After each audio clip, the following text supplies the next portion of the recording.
It's my pleasure to be here and accept this award for our sophomore quarterback, Sean Goldrich. What was one of the, probably the most exciting game I've had the pleasure of being around at UNH. The team scored with 14 seconds left. We were down 7, went for 2, and got it. So we ended up coming out on top after a gutsy call by Coach McDonald and the staff. Ironically, I was telling Coach Norton that Sean May arguably was the second best quarterback in the game. The terrific sophomore quarterback from Villanova, John Robertson, rushed for over 250 yards. He basically took the game over with 2 minutes left when we were up 7, scored 2 touchdowns, essentially on his own to put them up 7. And Sean was able to lead us down for the last drive. But before I get to Sean's stats, a few other notable performances. Our senior wide receiver, Justin Mello from Dartmouth, Mass., led the team with 73 yards receiving on 6 catches. Our freshman running back, Dalton Crossan, was the CAA Rookie of the Week with 101 all-purpose yards, including a 35-yard kick return, which set up our game-winning drive. And senior running back captain Chris Sedian from East Longmeadow had 122 all-purpose yards, and he was the one who scored the 2-point conversion on a direct snap to win the game. Sean was 21 for 26 for 236 yards, threw for a touchdown, and ran for 2. His second touchdown that he rushed for ended up being the one that, with 14 seconds left on a botch play, it was supposed to be a pop pass. Sean, as calm as he was all that last drive, composed himself and rushed in for to put us in place for the 2-point conversion. On behalf of Sean, thank you to the Gridiron Club, and on behalf of Coach McDonald and UNH football, congratulations to all the award winners today and all the coaches who adored us on Saturday. Thank you. Anything on Stony Brook? Oh yes, I'm sorry. Next weekend, this Saturday, we travel down to Stony Brook, who is new to the CAA. They are right where we are, I think 3-3 or 4-3, so it's a big game for both programs. One's going to go one direction, one's going to go in the other this Saturday. So 4 o'clock down on Long Island at Stony Brook, we kick off. Thank you. Record only, I guarantee you that. We had a very, very solid 35-16 win over Lafayette in the stadium last week. Really all started with defense. Our first defense did not give up a touchdown in the game. Anytime you do that, this day of explosive offenses, it's a tremendous accomplishment. So we got to play some kids. We had a 35-3 lead. We got to play some of the seconds and third guys get in the game for the last about 7 or 8 minutes of the game. So that was exceptional. It all starts up front. Everybody did a good job at every level. If you're going to get a quote-unquote shutout, keep them off the board, keep them off the goal line. But the 2 guys that really keep getting it done for us up front are Nam Yobofuelo, our really great, outstanding defensive tackle from Brockton and Boston College High School, and obviously Zach Hodges, both from Atlanta, Georgia, junior. Both of those kids are among the very best players in our league and give us tremendous leadership and production. Offensively, we had another very solid outing, very balanced offense in this game, 263 yards passing and 187 yards rushing. Mike Pernod, who was making his second start in place of Connor Hempel, who's been banged up, did another outstanding job. He had plenty of help from the offensive line, and Cam Brayton, who is a senior All-American tight end candidate from NEFWL, Illinois, he made a couple really great catches, had a couple more touchdowns. And our sophomore running back, Paulie, had another great game, 113 yards, 2 touchdowns, and again, very, very solid victory overall. As I told our kids, though, the preseason is over. The second half of our season, even though you only look one game at a time, really has probably some of the backload of some of the best teams on our schedule. Starting this week with Princeton. Princeton is probably the best Princeton team that we've seen up here, probably since the early 1990s. They're a very explosive team. They're number 1 in just about every category offensively. They're number 1 in just about every category defensively. So this is going to be a big game for us. It's on Fox Sports, 1 o'clock here. They're undefeated in the league. We're obviously undefeated in the league. So we will literally, Jack, have a tiger by the tail. Congratulations to UNH and Sean Goldrich, and also to Devon Fuller and Umass Dartmouth for their gold helmet performances. And good luck to everybody this week. Well, we had a very interesting, exciting game this past weekend with Worcester State. Second week in a row that we were able to come back from behind 2 weeks ago at Bridgewater, we were down 22-0 at halftime and came back to win that game. And then the Worcester game came down to a field goal by Worcester State, which fortunately they did not make it, secure the win for us. But it was a back and forth game, and at a very crucial time, we gave up a sack, and our quarterback fumbled on the 4-yard line, our 4-yard line. And so Worcester took over, and next play, Devon, on his 3rd interception of the day, ran the ball back 94 yards for a touchdown. And he had another interception after that to kind of secure the victory. So he, along with many of his teammates, have just been an outstanding addition to our program. Devon's a freshman. This time last year, he was getting ready to play Wilson High School down at DC, and has really performed very well and handled himself very well. So we're very proud of him. Another young man on our team, Derek Tarpey from Tewksbury, is averaging almost 12 tackles a game, and is really the leader of the workhorse on our defense. And we have over 60 freshmen on our roster right now, kind of trying to change the climate at Umass Dartmouth, and we're 3-3 right now, and come back from behind a couple times, and it's all due to these young men that believe they can win. So I want to thank the Gridiron Club for this opportunity, and really thank Devon, and very worthy this week, and very happy to present the gold helmet. Devon. Well, first and foremost, I would like to thank God for the opportunity just to be here today, and also the Gridiron Club for presenting me with this prestigious award, and let you know that I'm very humbled and honored to receive it, even though football is a team game. So naturally, I would like to thank my coaching staff and all of my teammates for putting me in position to make plays. And lastly, I would just like to thank my family for the unconditional love and support they always provide me for. And as you can see, Devon's an outstanding young man, and is a very good representative of his family and of Umass Dartmouth. This week we travel down the road a little bit, and in fact I need to get back to the office. Defensively they're going to run, offensively they're going to run about 120 plays, 125 plays.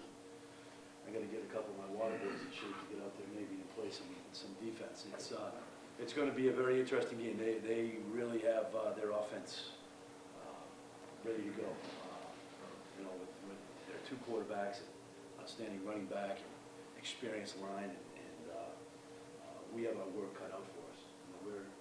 We try to go up tempo as well, and so I'm not sure exactly what's going to happen. I think there's going to be balls flying all over the place on Saturday, but we're very excited. Very similar teams, very similar records, and looking forward to the opportunity to play. Played our 4th road game in 6 games to open the season last week at Westfield. Westfield is not a place that you can come from behind, and we put ourselves in a hole in the 2nd quarter. It was only 13-7 at the half, Coach Murphy. I know that you had asked me about the numbers, and when the score came up 13-7, I'm like, whoa, that's usually after the first 5 minutes. But both teams played very well defensively in the first half. Westfield made some plays in the 3rd quarter, took a 27-7 lead. We came back. 3 touchdowns in 7 minutes. E.J. Bennett, who is our junior wideout from Wareham High School, had 15 receptions, which was 2 shy of his own school record of 17. He set a school record with 274 receiving yards, breaking the old mark of 230. Had 3 touchdowns, including a 68-yarder that tied the game early in the 4th quarter. But what's been our bugaboo is the turnovers, and that's what happened. 5 to 7 minutes ago, Westfield had a pick 6 for a touchdown. And then on a windy, cool day, you take your chances with a freshman kicking a 42-yard field goal, and to their credit, their kicker made it, and that ended up being the difference in the game. So EJ was named to the D3Football.com Team of the Week earlier today. My favorite words this year are statistical anomaly, as you know. Keith Caruso is our senior wideout from Hingham. Needs 19 yards to break the career receiving yards record. E.J. Bennett needs 160. So theoretically, it could happen in the same game. I don't anticipate that happening at all, because UMass Dartmouth's defense is too good. Mike Stanton is approaching 7,000 yards. He's at 68.04 for his career. Continues to play great for us. I did want to mention on the defensive side, a couple of our sophomores had excellent games at Westfield. Matt King is the starting linebacker from Situate High School at 14 tackles, and he's really coming to his own this season. He continues to play very well. Johnny Touchdown threw 3 more on Saturday in the red zone. John Trudell has 15 touchdowns on 79 plays from scrimmage. And Johnny Touchdown did make its way into the media yesterday because that was a headline in the New London Day in a feature about him. So Johnny Touchdown is now up there with Johnny Football. As Coach Robichaux mentioned, UMass Dartmouth is a very young team, but they're an outstanding team that is coming off 2 great wins over Bridgewater and Worcester and a near upset of the conference leader in Framingham. We certainly have our work cut out for us. We ran 86 plays in 21 minutes with the football the other day. So we continue that frenetic pace. But as Coach Robichaux said, UMass Dartmouth is gonna do the same thing. So we've already had 64-63 and 54-53. So we don't know. Anything can happen. Anything can happen with us. So congratulations, Davon. I look forward to seeing you play on Saturday. Congratulations to UNH, and good luck to everybody this week. Real excited to be here today. Probably one of our program's biggest wins. Since I've been there against a New Haven team, and it was their homecoming. It was down on the blue turf, and I believe they have about 22 consecutive conference wins. So it was quite an opponent. We had to play, and our kids hung in there. They did a great job of dealing with the atmosphere. It wasn't too big for them, and they responded. I think defensively, we gave up a lot of yards. They moved the ball on us. They have some great players on the offensive side of the ball. But in the red zone, we held them to 3 of 7, and that really was the difference in the game. And we had 2 block kicks in the red zone. So that was a major difference. Where we got some movement, but we were able to keep them out. Defensively, our defensive player game was junior defensive back Sterry Covington, who had 10 tackles.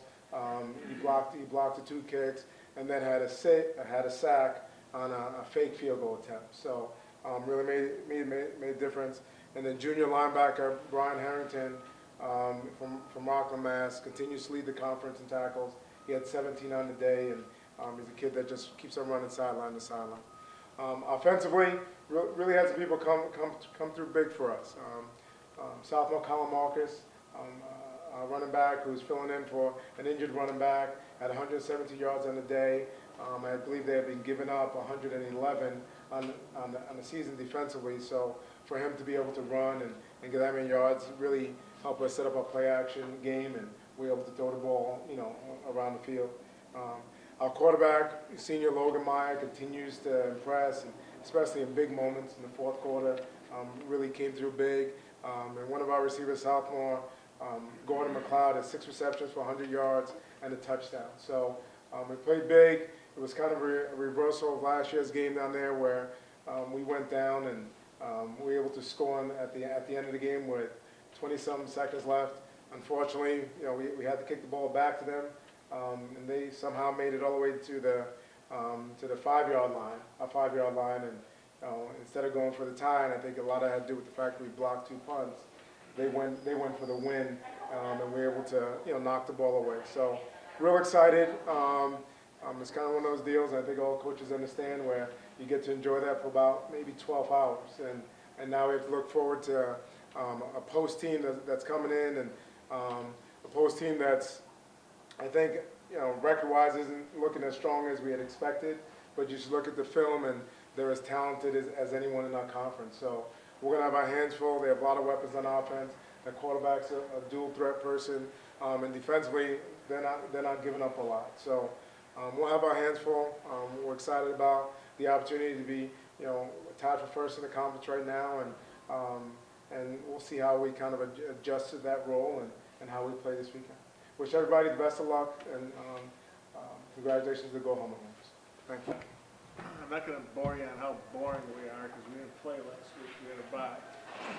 And boy, did we need it, you know, we kinda limped into the bye.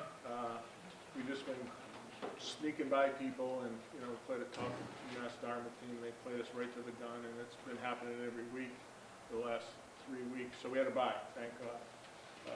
I got a little intimidated today. I was going through the food line, and I was behind Coach Murphy, and I didn't eat the chicken because he snapped the tongs. His wound so tight, so I had salad, and I got the hell out of it. So, stay away from that guy. But anyway, we're playing Plymouth. We haven't played Plymouth since 1991. So, you know, even though we've been in the same conference for a few years, we haven't crossed over and played them.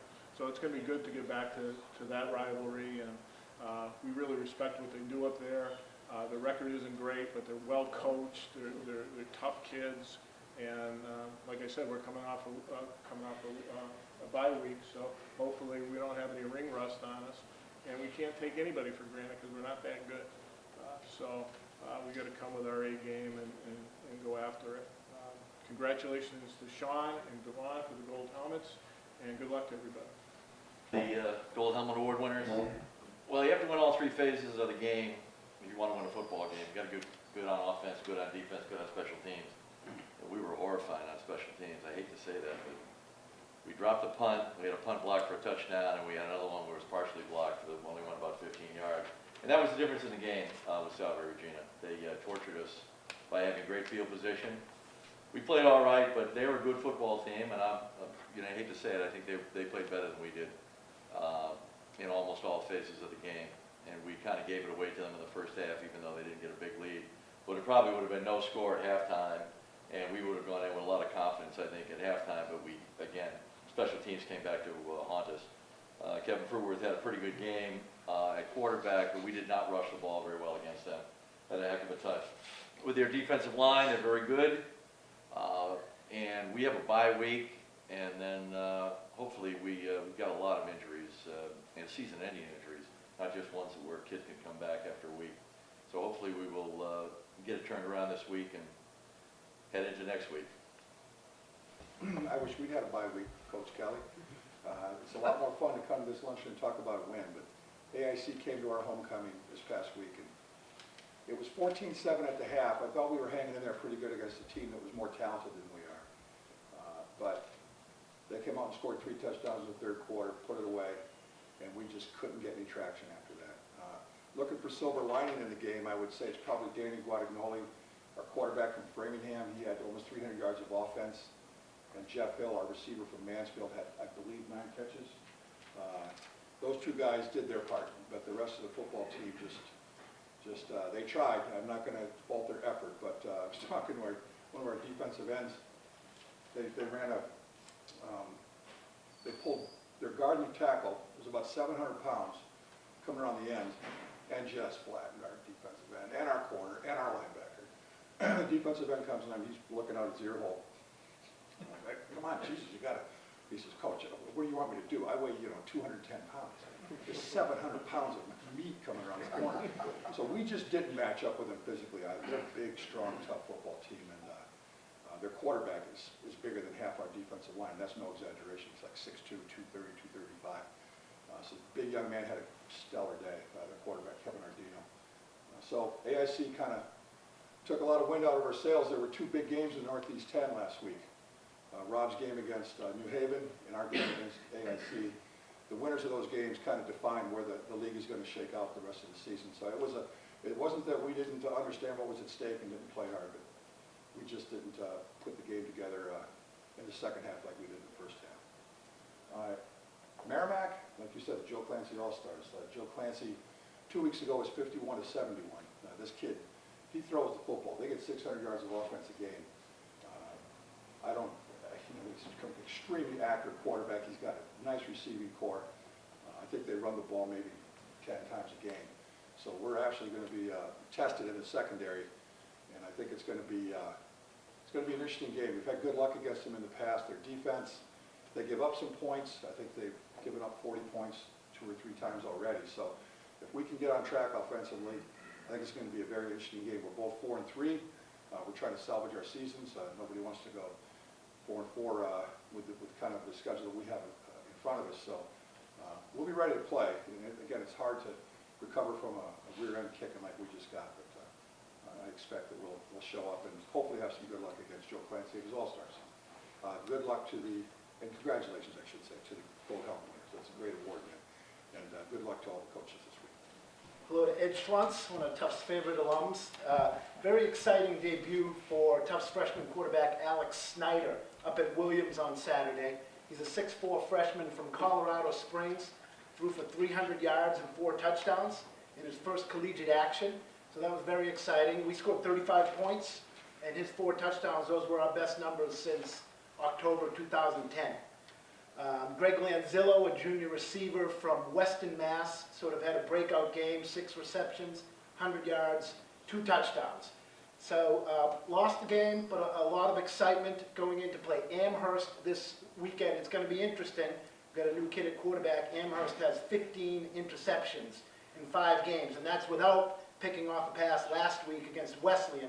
They lost a showdown of unbeatens with Wesleyan 20-14. But it's exciting. I'm looking forward to the kid playing on Saturday. Thank you. Yeah, this past week, Matt and I welcomed in Anna Maria for what's unbelievably our next to last home game of the year. As we expected, it was a high-scoring game. Our coach Lander said our defense didn't play very well, but we were able to make enough plays on offense, and we were able to get a 56-34 win. The difference was we were down 14-7 after the first quarter. The difference in this game was the second and third quarter. We outscored Anna Maria 42-14. For the game, we had 525 yards offensively, and it was well balanced. We had almost 300 yards on the ground. Sophomore running back Melquan Pinckney had 130 yards rushing. Freshman running back E.J. Isom from Princeton, Rhode Island, had 109 yards on just 9 carries. So he was the ECFC Rookie of the Week. He also scored 2 touchdowns, both of them on 30-yard runs. And receiving Jordan Hyman, senior Jordan Hyman was 8 catches for 154 yards and caught 2 touchdowns. The first one to give us a 7-0 lead, a 27-yard catch, and then a 9-yard screen pass to tie the game at 14. And then from there, as I said, we went on and outscored them in the second and third. The other note, senior Joe Casey from Merrimack, Massachusetts, was 5 for 6 on extra points and kicked a 36-yard field goal. I know it doesn't sound like it's big news, but Joe Casey is a goalie on our soccer team, and this was his first action kicking for us, and I guess you remember we lost the game to Gallaudet because of a missed extra point and a missed field goal, so it's nice to have that facet back to our offense. We're still number 2 in the country in pass yards allowed. We're giving up just about 100 yards passing per game. And we go to Becker this week. Becker is a little bit like Anna Maria. They're 1-5, looking for their first conference win. We're 8-0 all time against Becker. In the last 4 years, we've given up either 6 or 7 points to them. But they're 7th in the country in passing yards allowed. We have to go to their place, so we're going to need our defense to play much better and have a good, strong run game as well. Congratulations to Sean and Devon, and good luck this week.